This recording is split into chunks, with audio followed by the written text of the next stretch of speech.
gente tem hoje um convidado muito especial que está fazendo aniversário e a gente vai falar sobre política, sobre economia, com um dos mais importantes políticos do Brasil. Eu estou falando do Eduardo Suplicy, ele que é vereador pelo Partido dos Trabalhadores aqui em São Paulo, eleito com a maior votação recebida por um candidato a vereador nas eleições de 2020 em todo o Brasil. E, enfim, a gente tem o prazer e a honra de recebê-lo aqui, Suplicy. Diga lá, quantos anos você está fazendo hoje, Suplicy?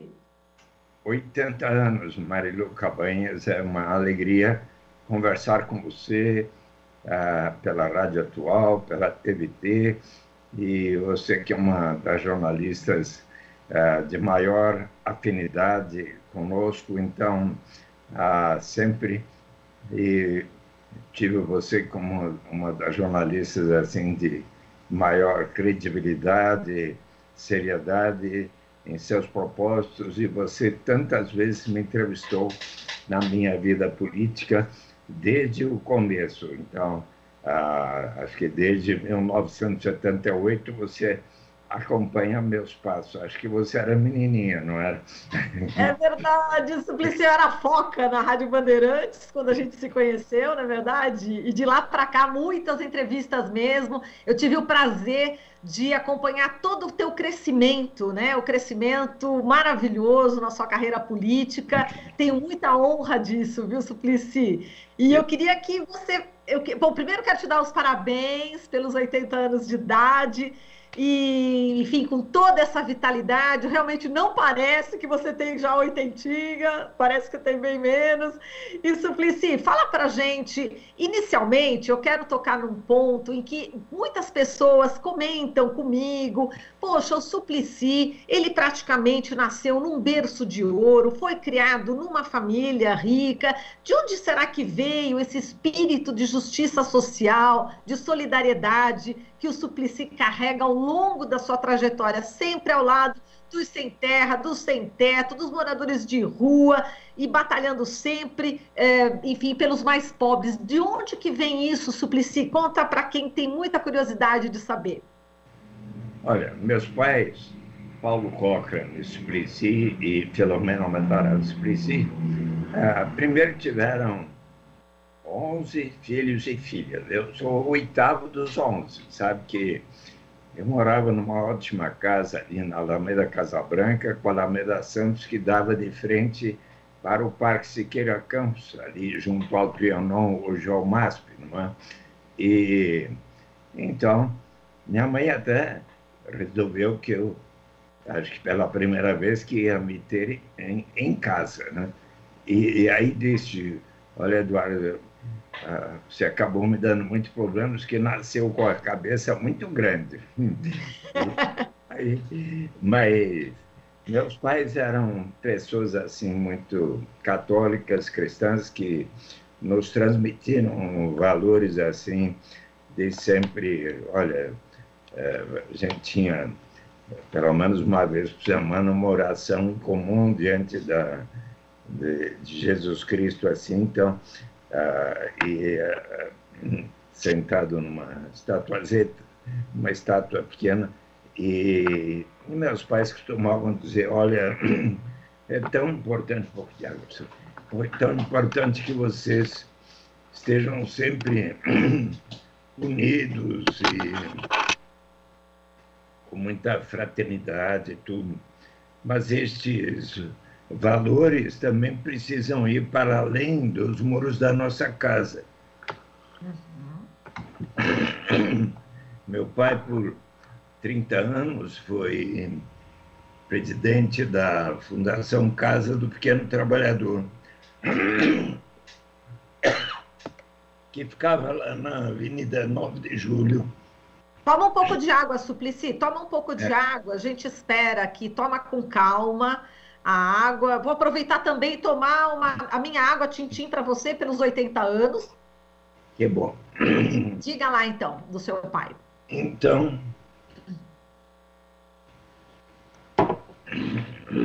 está chegando água aqui. Olha, vem cá.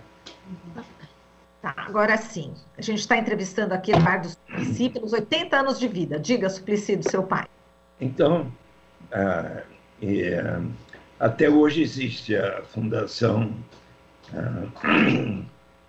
em Defesa do Menor, que cuida, por exemplo, do restaurante escola lá na Câmara Municipal de São Paulo. Antes era a guardinha de automóveis, os rapazes de 10 a 15 anos passavam parte do dia sendo guardinhas de automóveis ou engraxados, outra atividade, e outra parte do dia estudavam. E eu, às vezes, ia lá, percebia que meu pai era abraçado pelos meninos como se fosse um segundo pai. Ele também foi parte da organização do Auxílio Fraterno, do movimento pela desfavelização de São Paulo.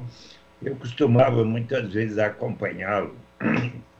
E também ele era da ordem prior do Carmo, ele e minha mãe eram... E meu pai também recebia muitas pessoas diariamente no portão da minha casa, pedindo algum auxílio, e também fazia o mesmo no seu escritório. E às vezes eu ia com ele até o portão e ele me dizia: olha, filho, o mais importante que qualquer ajuda que você dê a essa pessoa é você ouvir a história dele. Aí eu, desde menino, comecei também a observar que havia grandes diferenças de oportunidades para mim, para meus primos, meus irmãos, para minha família, em relação ao que eu via em tantos lugares da cidade de São Paulo, ou quando ia para o interior ou para o litoral. Eu tinha direito a férias, sempre tinha bicicleta.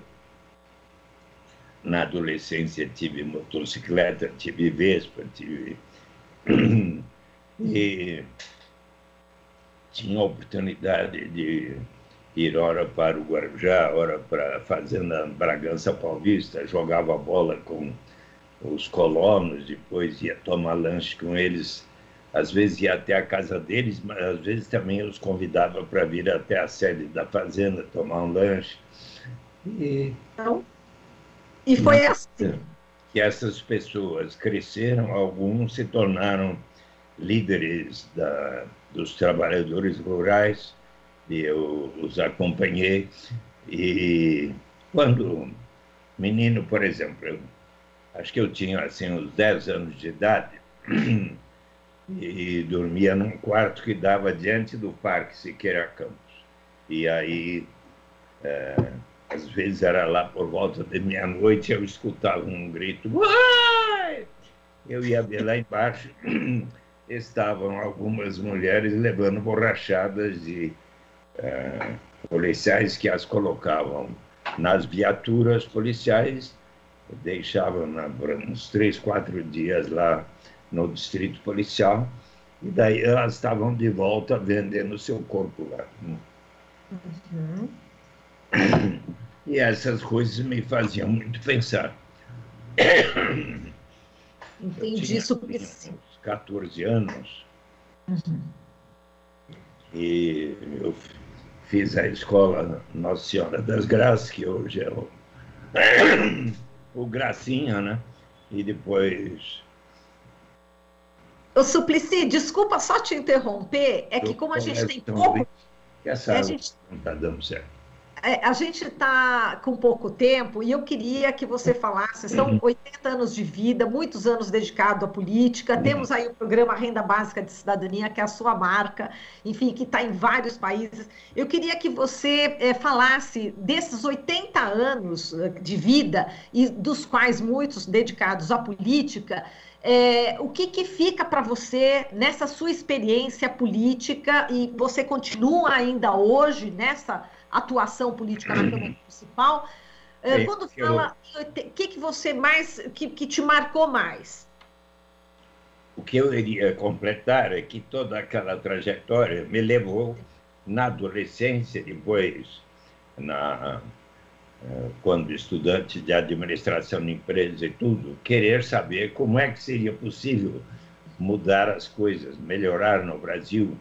E por isso fui fazer o concurso para ser professor de economia na GV, fiz o mestrado, o doutoramento, e lá que me deparei com alguns instrumentos de política econômica que pudessem elevar o grau de justiça na sociedade. Em abril de 91, logo que ingressei no Senado, apresentei o primeiro programa de garantia de renda mínima através de um programa de renda mínima, de cujo debate acabou surgindo o programa Bolsa Escola, Bolsa Alimentação, o cartão, o auxílio gás, depois o cartão alimentação. Esses 4 programas acabaram sendo unificados, racionalizados no Bolsa Família. Eu fui acompanhando tudo isso, mais e mais eu fiquei persuadido, interagindo com os que em todo o mundo defendem a Basic Income Earth Network, a BIAN. Eu fiquei persuadido de que melhor ainda será quando tivermos a renda básica incondicional e universal. Em dezembro de 91, dezembro de 2001, apresentei um novo projeto que foi aprovado por todos os partidos para a instituição da renda básica de cidadania. O direito de qualquer pessoa, não importa a sua origem, raça, sexo, idade, condição civil ou socioeconômica, de participarmos todos da riqueza comum de nossa nação, que observou o relator Francelino Pereira Eduardo. É uma boa ideia, mas você precisa torná-la compatível com a lei de responsabilidade fiscal. Para cada despesa, a receita correspondente. Que tal você aceitar um parágrafo que diga que será instituída por etapas a critério do Poder Executivo, começando pelos mais necessitados? E eu aceitei, achei de bom senso. Graças a este parágrafo, o Senado aprovou, foi ao presidente Lula, que o sancionou há 17 anos, 8 de janeiro de 2004. Mas, e não está valendo ainda, a Marilu não recebe ainda a renda básica, ou o Pelé, a Xuxa, o Bolsonaro, o Paulo Guedes, o mais bem-sucedido empresário brasileiro. Mas como todos vamos receber, sim, obviamente, os que temos mais, colaboraremos para que nós próprios e todos os demais venham a receber, com todas as vantagens, então, de ser, não haver qualquer mais burocracia envolvida em se ter que saber quanto cada um ganha no mercado formal ou informal, ou em qualquer atividade que realizemos. Não precisa declarar para efeito de receber a renda básica. E há enormes vantagens sobre isso, e então, mais e mais, ainda mais diante da pandemia do coronavírus, em todos os países do mundo está se estudando o aprofundamento de experiências, debates sobre a renda básica incondicional. E o Brasil é o primeiro país do mundo cujo Congresso Nacional aprovou lei neste sentido, e o primeiro em que o presidente da República, Luiz Inácio Lula da Silva, sancionou este projeto numa linda cerimônia em 8 de janeiro de 2004. Exato. Lula, com quem você vai... Há uma novidade importante. Diga. Pois a Defensoria Pública do Rio Grande do Sul resolveu, em nome de um morador de rua chamado Alexandre da Silva Português, lá de Porto Alegre, 51 anos, com epilepsia, que ganha R$ 89 por mês do Bolsa Família, resolveu impetrar o mandato de injunção junto à Presidência da República para o Supremo Tribunal Federal, dizendo que este morador de rua precisa ter direito à renda básica, tal como prevê a lei, até hoje não regulamentada. E eis que os 11 ministros do Supremo Tribunal Federal, em 26 de abril último, deram razão, sim, essa lei precisa ser regulamentada. E aprovaram o mandado de injunção. O governo Jair Bolsonaro tem o prazo para, em 2002, iniciar a regulamentação da lei, de maneira que todos aqueles que estejam em condição de pobreza extrema e de pobreza absoluta venham a ter uma renda básica de cidadania, cujo valor deverá ser ainda definido. E, então, isto significa algo de grande importância. O ministro Marco Aurélio Mello, por exemplo, deu no seu parecer, diz que a democracia não significa apenas o direito de votar, mas o direito de todas as pessoas terem o mínimo para poder discernir, participar e ter o direito à vida com dignidade. Então, todos tiveram uma compreensão muito grande, o Gilmar Mendes, o Toffoli, o primeiro Marco Aurélio Mello tinha dado o prazo de 1 ano no seu parecer inicial e definindo um salário mínimo, mas depois o Gilmar Mendes e Dias Toffoli colocaram para que seja instituído a partir do ano fiscal 2002 e começando pelos mais pobres, mas daí tem que definir bem a lei. Bem, 2022, é isso? É. Tá. E acontece que, sabe que há tempos o presidente Lula tem dito a mim: olha, Eduardo, um dia desse nós vamos fazer um diálogo. E eu, então, quando vi que tinha esse meu aniversário, pedi um presente de aniversário para o presidente Lula, que vai ser hoje, às 18h. Você está convidada para assistir. O presidente Lula terá o diálogo, acho que pelo menos 60 minutos, comigo, a respeito desse tema.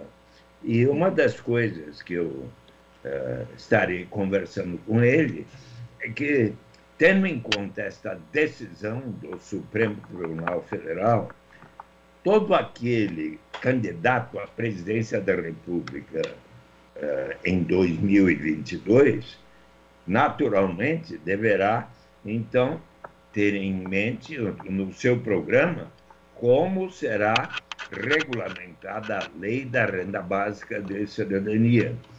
E você sabe que hoje há experiências em inúmeros lugares, né? O mais bem-sucedido, mais de 30 anos, é no Alasca, que fez do Alasca o mais igualitário dos estados norte-americanos. Eu estive lá e vi que é muito bem-sucedido e aceito pelo povo, que todos tenham uma renda anual igual para os 750 mil habitantes. Também eu visitei Macau, onde desde 2008 se paga um esquema de participação na riqueza, pela qual no ano passado todos receberam 10 mil patacas ou $1.240 por ano.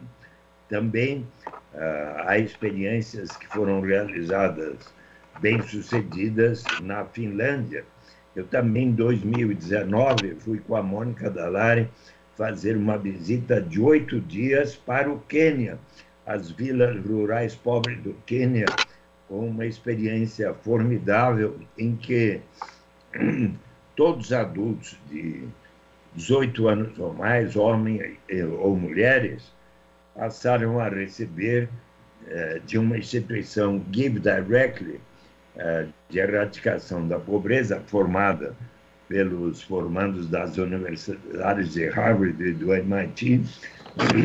Eles juntaram 30 milhões de dólares para a realização dessa notável experiência. Então, eu e Mônica fomos lá em janeiro de 2019, passamos 8 dias perguntando às pessoas: quando vocês passaram a receber a renda básica modesta, 22 dólares por mês na moeda local, vocês passaram a trabalhar mais ou menos, muito mais, porque com mais instrumentos de trabalho pudemos plantar aqui em torno da nossa casa legumes, verduras, mais diversos produtos e outros.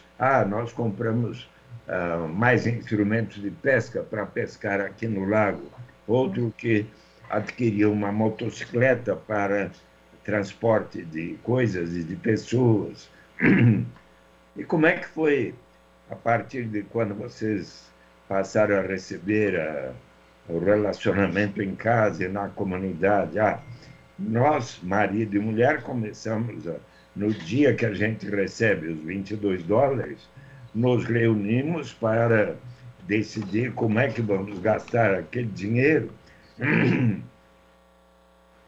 Qual a primeira prioridade? A educação de nossas crianças e adolescentes. E como é que foi o sentido assim de solidariedade na comunidade?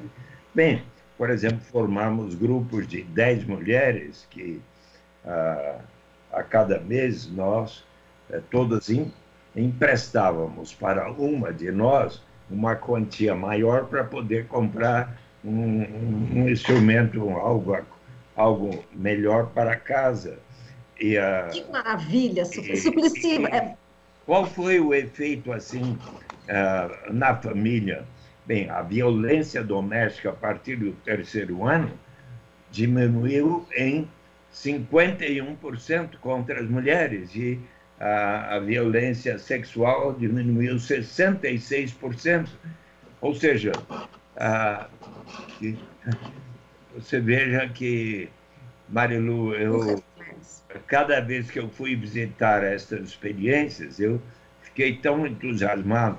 E você sabe que no Brasil há uma cidade, Maricá, que está iniciando a renda básica, onde 1/4 da população, 42.500 habitantes, todas aquelas pessoas que estão em famílias que ganham até 3 salários mínimos, já estão recebendo hoje o pagamento de 300 mumbucas, que é a moeda social igual a R$1 cada mumbuca, ali em Maricá.